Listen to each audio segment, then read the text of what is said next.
Assalamualaikum warahmatullahi wabarakatuh. Oke, kita akan melanjutkan untuk menampilkan list dari tweet yang sudah terkirim ya.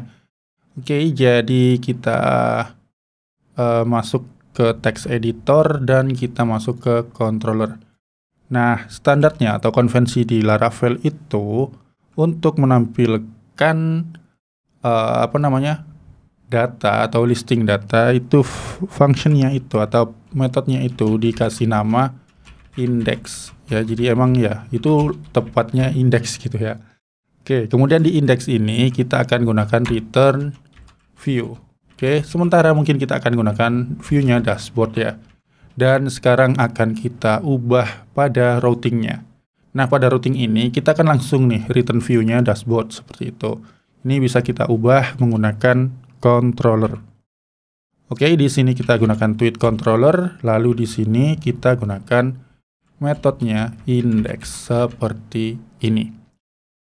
Oke, jadi sekarang kita punya route untuk dashboard yang baru ya. Kita gunakan controller sekarang ya. Kita bisa masuk lagi di sini. Lalu di sini kita refresh ya. Tentu aja nggak ada perubahan karena ya kita cuma menampilkan view dashboard seperti yang sudah dilakukan pada routing yang sebelumnya. Nah, sekarang untuk mengirim data itu kita bisa gunakan seperti ini ya. Pada method view ini kita bisa kirim parameter kedua dengan sebuah array seperti ini ya. Nah, di sini saya akan kirim sebuah tweets. Nah, tweetsnya ini kita ambil dari model tweet. Kemudian kita gunakan get untuk mengambil ya. Kita gunakan get untuk mengambil datanya. Lalu kita bisa masuk ke dashboard ini dan di bawah form ini ya, tentu aja kita akan buat tampilan untuk dari data-datanya atau list dari data yang kita ingin tampilkan. Untuk menampilkannya kita gunakan for each tentunya tweets s tweet tanpa s ya, seperti ini. Oke, lalu untuk tampilannya kita pakai apa nih ya? Kalau tampilannya kita bisa lihat di Tailwind, mungkin kita akan pakai card ya. Jadi cardnya mungkin kita bisa cari yang mungkin seperti ini aja deh ya. Oke, ada card body, card title. Oke, jadi seperti itu untuk susunannya ya. Jadi kita buat sendiri di sini. Ada card, kemudian kita gunakan card body. Oke, card body seperti ini. Lalu mungkin di sini kita akan gunakan sebuah paragraf di dalamnya ya. Nah, paragrafnya ini kita isi dari tweet content. Oke, kita coba lihat sekarang di sini. Wow, di sini kita sudah punya tampilan yang seperti ini. Cuman ini masih kayak ya kok terlalu dempet gitu ya. Jadi nggak ada misahnya, nggak tahu ini tweetnya siapa, ini tweetnya siapa, seperti itu. Jadi mungkin di sini kita kasih my2. Kita coba refresh. Oke, masih nggak kelihatan di sini ya untuk jaraknya. Oke, kita coba untuk my-nya di mana nih ya? Oke, bukan di card-nya mungkin ya. Kalau mb kita coba tes. Oke, masih nggak muncul. Mungkin kita buat di atasnya ini aja ya. Di sini untuk holdernya atau ya untuk penampung dari loopingnya atau datanya kita gunakan flex, dan di sini kita kasih space space y ya, space y2. Oke, harusnya kita gunakan flex call ya. Oke, di sini nggak kelihatan, mungkin cardnya ini kita kasih bg B100. Oke, masih nggak kelihatan. Aneh nih.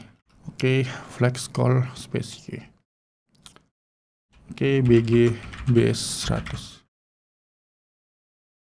Oke, kalau bg-nya 200 kita coba refresh. Nah, ini ada ya. Jadi ini kelihatan ada marginnya atau spacingnya.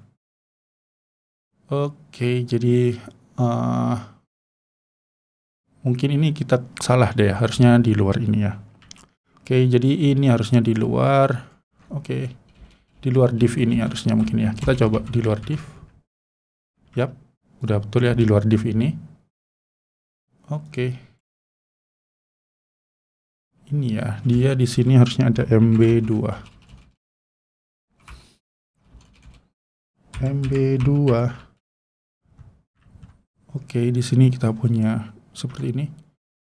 Oke, nggak ngefek. Mungkin di sini saya kasih MT 4. Oke, tapi tetap ya dia nempel. Oh ya, ini karena dia jadi satu di dalam sini kayaknya ya. Oke, kita hilangkan ini BG base-nya. Oke, space-nya 2 tetap. Jadi ini div-nya ini kita cut lagi, ternyata harus di luarnya ini kayaknya ya. Oke, kita coba tes. Nah, sudah muncul seperti ini. Ini lebih better ya, lebih bagus lah daripada yang tadi. Oke, kita nggak butuh MT4 ini, mungkin terlalu gede, kita hapus. Oh, ternyata masih butuh. MT2 deh. MT2. Oke, ini udah bagus ya, udah baik. Kita coba lihat di sini, mungkin ini nggak butuh MB2. Oke, seperti ini. Nah, jadi kita sudah bisa menampilkan tweet ini. Cuman ya tweet itu biasanya kita butuh yang namanya usernya ya. Ya, kita butuh user untuk kita tampilkan siapa sih pemilik tweetnya ini. Nah, kita tampilin di sini. Kita buat mungkin H3 seperti itu ya. Nah, di sini kita gunakan tweet user ID. Oke, di sini kita punya user ID 111 karena ya yang kita buat tes ya cuma user ini satu aja ya. Nah, terus untuk menampilkan nama itu bagaimana? Ya, itu kita kenalan dengan relationship di Laravel ya. Jadi kita masuk ke sini, model user dan model tweet ini untuk membuat relasinya. Seorang user, di sini kita gunakan hashmany ya. Model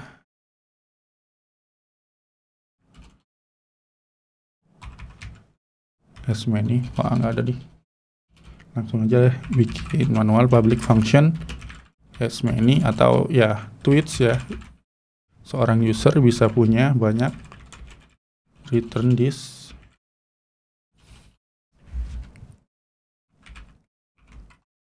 hashmany tweet ya. Jadi ini relasinya seperti ini. Jadi nanti user bisa punya banyak tweet, itu bisa ditampilkan di profil atau ya profilnya user gitu ya. Terus tweet itu bisa punya seorang user atau bergantung atau yang namanya itu belongs to ya. Jadi dia itu bisa mengambil data atau berelasi dengan data user. Belongs to user ya, return this belongs to user class seperti ini. Oke. Nah, setelah kita mendefinisikan relasinya seperti ini ya, kita itu bisa ambil nih nama relasinya kan tadi ini kita kasih nama user nih. Jadi di sini kita bisa panggil user. Nah, kalau kita sudah panggil relasinya user seperti ini, kita bisa akses data yang ada di tabel user. Nah, di sini ada tabel user itu ada kolom name. Jadi di sini kita bisa panggil name seperti ini. Nah, sekarang kita coba refresh dan di sini ada namanya Amirul dan di sini tweet-tweetnya ya. Terus tweetnya ini masih yang paling baru itu di bawah. Jadi untuk mengubah itu kita masuk ke tweet controller, kita gunakan method latest. Oke, seperti ini. Kita refresh dan di sini terbalik ya, sekarang yang paling baru di atas tes baru. Oke. Nah, sekarang yang baru di atas seperti ini. Oke, kita akan lanjutkan untuk memberikan beberapa sentuhan supaya tweet ini tuh lebih oke ya. Kalau kita tweet di sini nah ada error, itu nggak oke ya. Itu namanya nggak oke karena ya itu harus di handle. Terus kemudian kalau kita berhasil bikin tweet nih, itu kan nggak ada nih feedback dari aplikasinya nih, nggak tahu kalau tweetnya itu berhasil atau enggak gitu ya. Jadi kita akan buat pemanis untuk aplikasi kita itu di bagian berikutnya.